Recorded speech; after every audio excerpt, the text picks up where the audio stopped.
آج میں آپ کو سنانے جا رہی ہوں کرشن چندر کی لکھی ہوئی کہانی ایک طوائف کا خط، پنڈت جواہر لال نہرو اور قائد اعظم جناح کے نام۔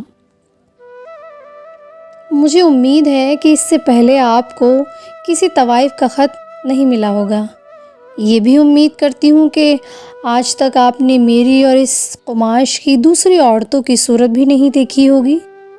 یہ بھی جانتی ہوں کہ آپ کو میرا خط لکھنا کس قدر معیوب ہے، اور وہ بھی ایسا کھلا خط۔ مگر کیا کروں، حالات کچھ ایسے ہیں، اور ان دنوں لڑکیوں کا تقاضا اتنا شدید ہے کہ میں خط لکھے بغیر نہیں رہ سکتی۔ یہ خط میں نہیں لکھ رہی ہوں، یہ خط مجھ سے بیلا اور بطول لکھوا رہی ہیں، اس لیے مجھے معاف کیجیے گا۔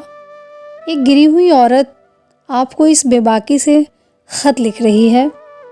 میں صدقِ دل سے معافی چاہتی ہوں۔ اگر میرے خط میں کوئی فقرہ آپ کو ناگوار گزرے، اسے میری مجبوری پر محمول کیجیے گا۔ بیلا اور بطول مجھ سے یہ خط کیوں لکھوا رہی ہیں، یہ دونوں لڑکیاں کون ہیں اور ان کا تقاضا اس قدر شدید کیوں ہے، یہ سب کچھ بتانے سے پہلے میں آپ کو اپنے متعلق کچھ بتانا چاہتی ہوں۔ گھبرائیے نہیں، میں آپ کو اپنی گھنونی زندگی کی تاریخ سے آگاہ نہیں کرنا چاہتی۔ میں یہ بھی نہیں بتاؤں گی کہ میں کب اور کن حالات میں طوائف بنی۔ میں کسی شریفانہ جذبے کا سہارا لے کر آپ سے کسی جھوٹے رحم کی درخواست کرنے نہیں آئی ہوں۔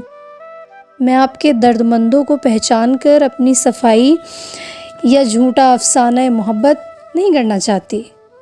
اس خط کے لکھنے کا مطلب یہ نہیں ہے کہ آپ کو طوائفیت کے اسرار و رموز سے آگاہ کروں۔ مجھے اپنی صفائی میں کچھ نہیں کہنا، میں صرف اپنے متعلق چند ایسی باتیں بتانا چاہتی ہوں جن کے آگے چل کر بیلا اور بطول کی زندگی پر اثر پڑتا ہے۔ آپ لوگ کئی بار بمبئی آئے ہوں گے، جناح صاحب نے تو بمبئی کو بہت دیکھا ہے، مگر آپ نے ہمارا بازار کاہے کو دیکھا ہوگا؟ جس بازار میں رہتی ہوں وہ فارس روڈ کہلاتا ہے۔ فارس روڈ گرانٹ روڈ اور مدن پورہ کے بالکل بیچ میں واقع ہے۔ گرانٹ روڈ کے اس پار لمپٹن روڈ، اوپیرا ہاؤس اور چوپاٹی، میرین ڈرائیو اور فورٹ کے علاقے موجود ہیں، وہاں جہاں بمبئی کے شرفا رہتے ہیں۔ مدن پورہ میں اس طرف غریبوں کی بستی ہے اور فارس روڈ ان دونوں کے بالکل بیچ میں ہے، تاکہ امیر اور غریب اس سے یکساں مستفید ہو سکیں۔ گو فارس روڈ پھر بھی مدن پورہ کے زیادہ قریب ہے، کیونکہ ناداری میں اور طوائفیت میں ہمیشہ بہت کم فاصلہ رہتا ہے۔ یہ بازار بہت خوبصورت نہیں ہے، اس کے مکئی بھی خوبصورت نہیں ہے۔ اس کے بیچوں بیچ ٹرام کی گڑگڑاہٹ شب و روز جاری رہتی ہے، جہاں بھر کے آوارہ کتے اور لونڈے اور شہدے اور بیکار اور جرائم پیشہ مخلوق اس کی گلیوں کا طواف کرتی نظر آتی ہیں۔ لنگڑے، لولے، اوباش، مدقوق، تماش بین، آتش سوزاک کے مارے ہوئے، کانے، گنجے، کوکین باز اور جیب کترے اس بازار میں سینہ تان کر چلتے ہیں۔ غلیظ ہوٹل، سیلے ہوئے فٹ پاتھ پر میلے کے ڈھیروں پر بھن بھناتی ہوئی لاکھوں مکھیاں، لکڑیوں اور کوئلوں کے افسردہ گودام، پیشہ ور دلال اور باسی ہار بیچنے والے، سینما کی تصویروں کی گلی سڑی کتابیں بیچنے والے، کوک شاستر اور ننگی تصویروں کے دکاندار، چینی حجام اور اسلامی حجام اور لنگوٹے کس کر گالیاں بکنے والے پہلوان۔ ہماری سماجی زندگی کا سارا کوڑا کرکٹ آپ کو فارس روڈ پر ملتا ہے۔ ظاہر ہے آپ یہاں کیوں آئیں گے؟ کوئی شریف آدمی ادھر کا رخ نہیں کرتا ہے، اور شریف آدمی جتنے ہیں وہ گرانٹ روڈ کے اس پار رہتے ہیں۔ جو بہت ہی شریف ہیں وہ ملبار ہل میں رہتے ہیں۔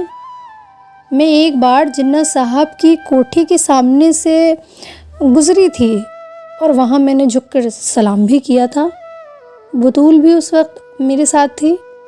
بطول کو آپ سے یعنی جناح صاحب جس قدر عقیدت ہے اس کو میں کبھی ٹھیک طرح سے بیان نہیں کر سکوں گی۔ خدا اور رسول کے بعد دنیا میں اگر وہ کسی کو چاہتی ہے تو وہ صرف آپ ہیں۔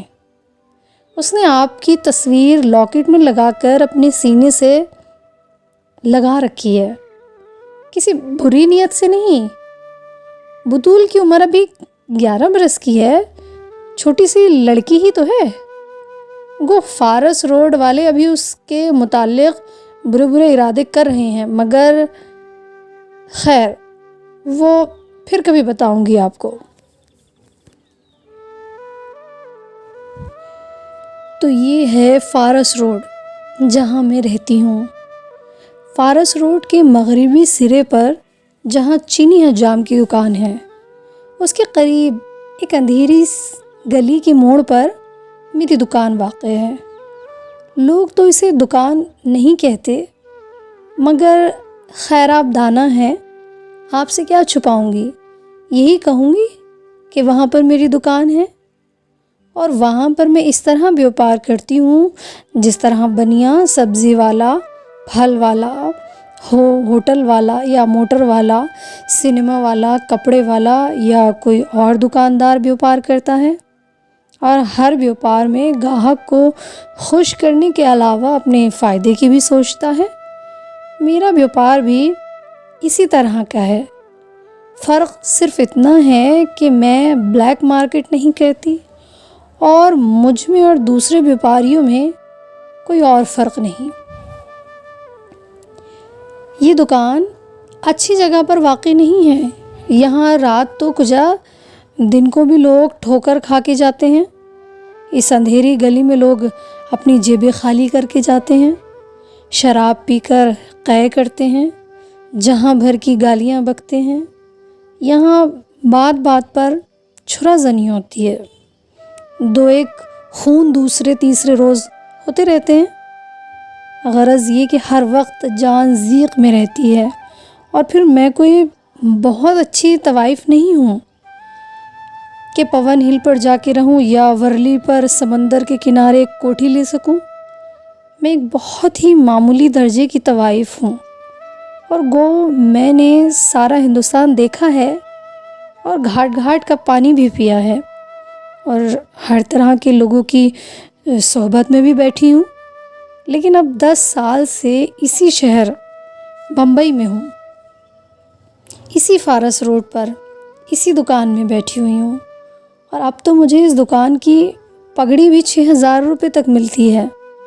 حالانکہ یہ جگہ کوئی اتنی اچھی نہیں، فضا متعفن ہے، کیچڑ چاروں طرف پھیلی ہوئی ہے، گندگی کے انبار لگے ہیں، اور خارش زدہ کتے گھبرائے ہوئے گاہوں کی طرح کاٹ کھانے کو لپکتے ہیں۔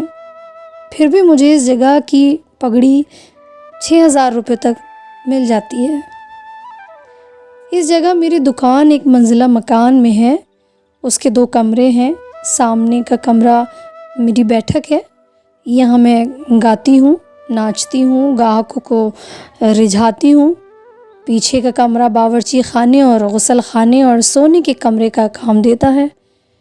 یہاں ایک طرف نل لگا ہوا ہے، اور ایک طرف چولہا ہنڈیا ہے، اور ایک طرف ایک بڑا سا پلنگ ہے، جس کے نیچے ایک اور چھوٹا سا پلنگ ہے، اور اس کے بھی نیچے میرے کپڑوں کے صندوق ہیں۔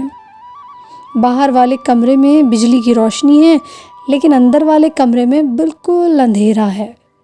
مالک مکان نے برسوں سے قلعی نہیں کرائی، اور نہ وہ کرائے گا۔ اتنی فرصت کسے ہے؟ میں تو رات بھر ناچتی ہوں اور دن کو وہیں گاؤں تکیے سے سر ٹیک کر سو جاتی ہوں۔ بیلا اور بطول کو پیچھے کا کمرہ دے رکھا ہے میں نے۔ اکثر گاہک جب اس طرف منہ ہاتھ دھونے کے لیے جاتے ہیں تو بیلا اور بطول پھٹی پھٹی نگاہوں سے انہیں دیکھنے لگ جاتی ہیں۔ جو کچھ ان کی نگاہیں کہتی ہیں، میرا یہ خط بھی وہی کہتا ہے۔ اگر وہ میرے پاس اس وقت نہ ہوتی تو یہ گنہگار بندی آپ کی خدمت میں یہ گستاخی کبھی نہیں کرتی۔ جانتی ہوں دنیا مجھ پر تھو تھو کرے گی، جانتی ہوں شاید آپ تک میرا یہ خط نہ بھی پہنچے، لیکن پھر بھی مجبور ہوں، یہ خط لکھ کے رہوں گی کہ بیلا اور بطول کی مرضی پوری ہو جائے۔ شاید آپ قیاس کر رہے ہوں گے کہ بیلا اور بطول میری لڑکیاں ہیں۔ نہیں، یہ غلط ہے، میری کوئی لڑکی نہیں ہے۔ ان دونوں لڑکیوں کو میں نے بازار سے خریدا ہے۔ جن دنوں ہندو مسلم فساد زوروں پر تھا اور گرانٹ روڈ اور فارس روڈ اور مدن پورہ پر انسانی خون پانی کی طرح بہایا جا رہا تھا، ان دنوں میں نے بیلا کو ایک مسلمان دلال سے 300 روپے کے عوض خریدا تھا۔ یہ مسلمان دلال اس لڑکی کو شاید دہلی سے لایا تھا، جہاں بیلا کے ماں باپ رہا کرتے تھے۔ بیلا کے ماں باپ راول پنڈی میں راجہ بازار کے عقب میں پونچھ ہاؤس کے سامنے کی گلی میں رہتے تھے۔ متوسط طبقے کا گھرانہ تھا، شرافت اور سادگی گھٹی میں پڑی ہوئی تھی۔ بیلا اپنے ماں باپ کی اکلوتی بیٹی تھی، اور جب راول پنڈی میں مسلمانوں نے ہندوؤں کو تحت تیغ کرنا شروع کیا، اس وقت چوتھی جماعت میں پڑھتی تھی۔ یہ 12 جولائی کا واقعہ ہے۔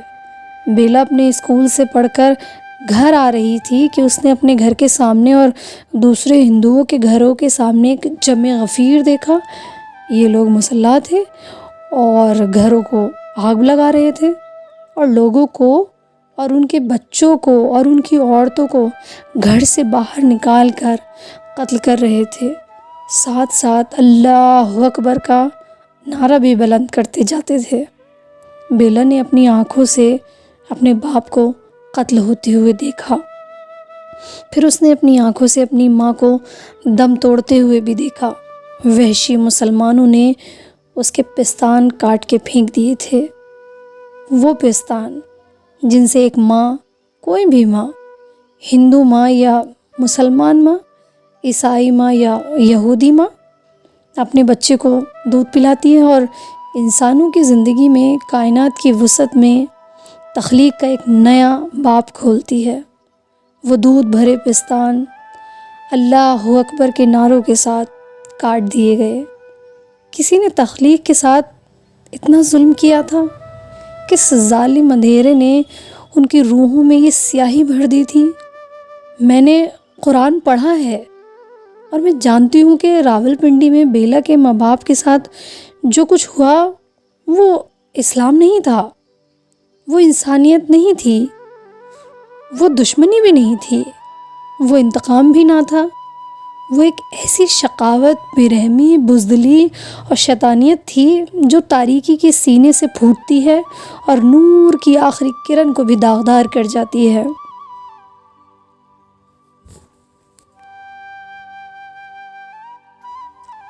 بیلا اب میرے پاس ہے۔ مجھ سے پہلے وہ داڑھی والے مسلمان دلال کے پاس تھی، اور اس سے پہلے وہ دہلی والے مسلمان کے پاس تھی۔ بیلا کی عمر 12 سال سے زیادہ نہیں تھی جب وہ چوتھی میں پڑھتی تھی۔ اپنے گھر میں ہوتی تو آج 5ویں جماعت میں داخل ہو رہی ہوتی۔ پھر بڑی ہوتی تو اس کے ماں باپ اس کا بیاہ کسی شریف گھرانے کے غریب لڑکے سے کر دیتے۔ وہ اپنا چھوٹا سا گھر بساتی، اپنے خاوند سے، اپنے ننھے ننھے بچوں سے، اپنی گھریلو زندگی کی چھوٹی چھوٹی خوشیوں سے پیار کرتی۔ لیکن اس نازک سی کلی کو بے وقت خزاں آ گئی۔ اب بیلا 12 برس کی نہیں معلوم ہوتی، اس کی عمر تھوڑی ہے، لیکن اس کی زندگی بہت بوڑھی ہے۔ اس کی آنکھوں میں جو ڈر ہے، انسانیت کی جو تلخی ہے، یا اس کا جو لہو ہے، موت کی جو پیاس ہے، قائد اعظم صاحب شاید اگر آپ اسے دیکھ سکیں تو اس کا اندازہ کر سکیں، اس بے آسرا آنکھوں کی گہرائیوں میں اتر سکیں۔ آپ تو شریف آدمی ہیں، آپ نے شریف گھرانوں کی معصوم لڑکیوں کو دیکھا ہوگا، ہندو لڑکیوں کو، مسلمان لڑکیوں کو۔ شاید آپ سمجھ جاتے کہ معصومیت کا کوئی مذہب نہیں ہوتا، وہ ساری انسانیت کی امانت ہے۔ ساری دنیا کی میراث ہے. جو اسے مٹاتا ہے اسے دنیا کے کسی مذہب کا کوئی خدا معاف نہیں کر سکتا. بطول اور بیلا دونوں سگی بہنوں کی طرح میرے ہاں رہتی ہیں. بطول اور بیلا سگی بہنیں ہیں نہیں. بطول مسلمان لڑکی ہے، بیلا نے ہندو گھر میں جنم لیا ہے، اور آج دونوں فارس روڈ پر ایک ہی رنڈی کے گھر میں بیٹھی ہیں. اگر بیلا راول پنڈی سے آئی ہے تو بطول جالندھر کے ایک گاؤں کھیم گرنز کے ایک پٹھان کی بیٹی ہے. بطول کے باپ کی 7 بیٹیاں تھیں، 3 شادی شدہ اور 4 کنواریاں. بطول کا باپ کھیم کرن میں ایک معمولی سا پٹھان تھا، غریب پٹھان لیکن غیور پٹھان، جو صدیوں سے کھیم کرن میں آ کے بس گیا تھا. جاٹوں کے اس گاؤں میں یہی 3-4 گھر پٹھانوں کے تھے، لیکن جس حلم و عاشقی سے رہتے تھے، شاید اس کا اندازہ پنڈت جی آپ کو اس امر سے ہوگا کہ مسلمان ہونے پر بھی ان لوگوں کو اپنے گاؤں میں مسجد بنانے کی اجازت نہیں تھی.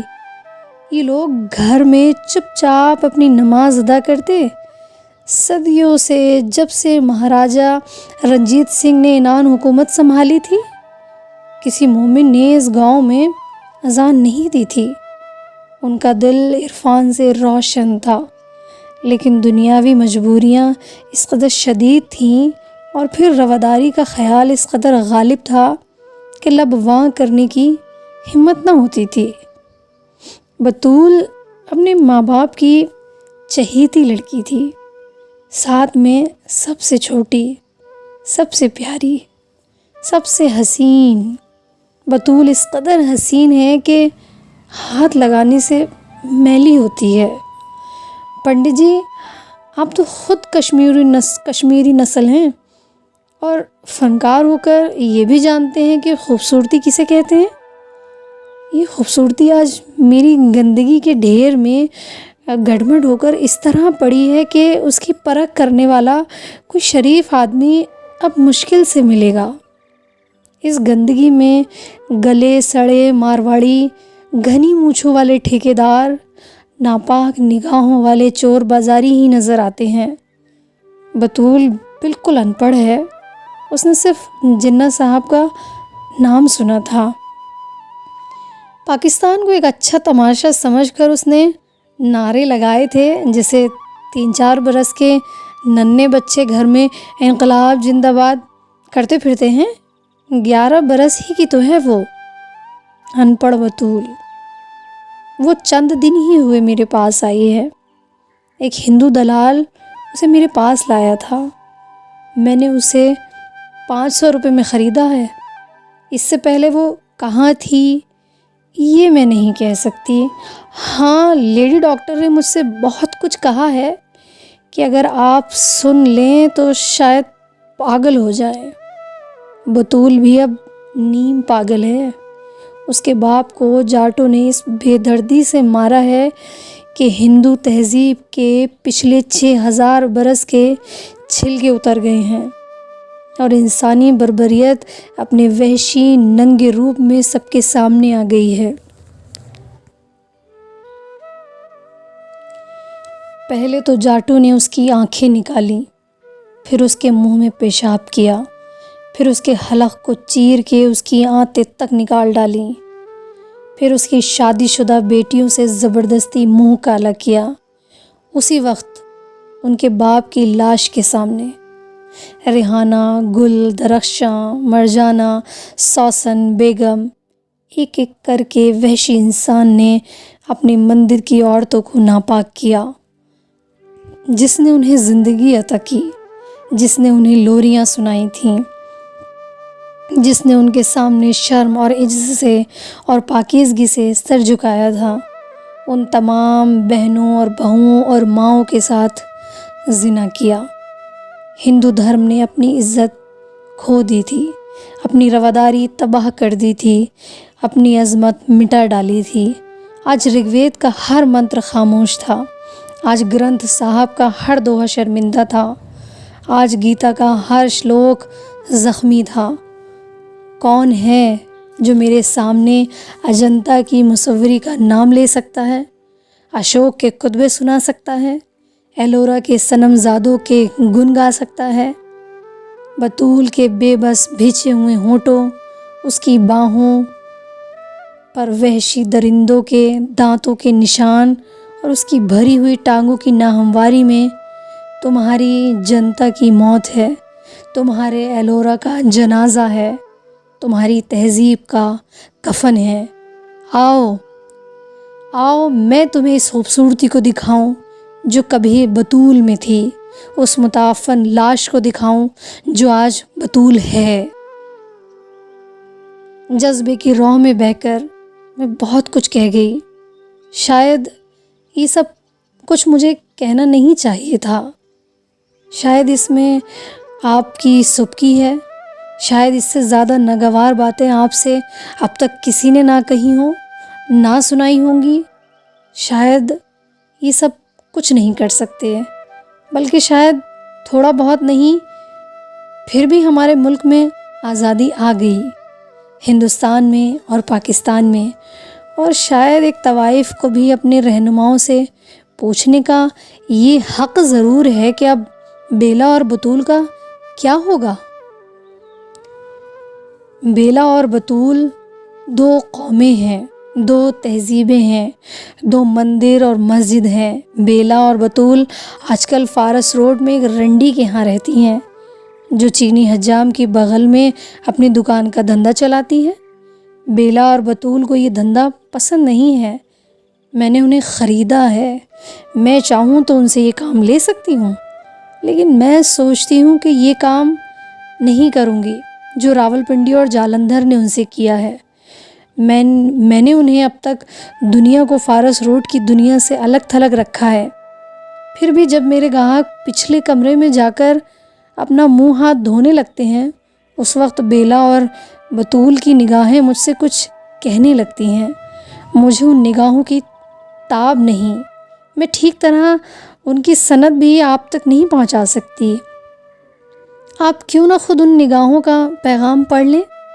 پنڈت جی، میں چاہتی ہوں کہ آپ بطول کو اپنی بیٹی بنا لیں، اور جناح صاحب میں چاہتی ہوں کہ آپ بیلو کو اپنی دختر نیک اختر سمجھیں۔